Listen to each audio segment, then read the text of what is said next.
When you've got an oddly shaped object to paint, such as this vase, spray paint is definitely a way to go. But to ensure you get an even coat all the way around, invest in a Lazy Susan. You can pick up these at any hardware store or home center for $10 to $12.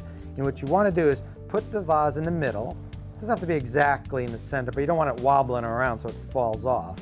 There you go, that's pretty good right there.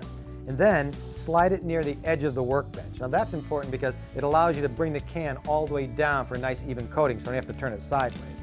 And then all you need to do is shake it up. Very important. Then we're going to give it a spin and spray a nice even coating. You'll see how quickly this works too. Watch this.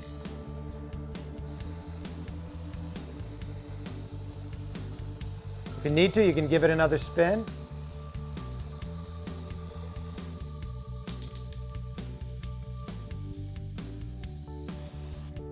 Okay, there you go. Now it's not absolutely perfect, but for the first coat, that's not bad. It only took a few seconds. So now most spray paint dries in 10 or 12 minutes. So wait till it's thoroughly dry.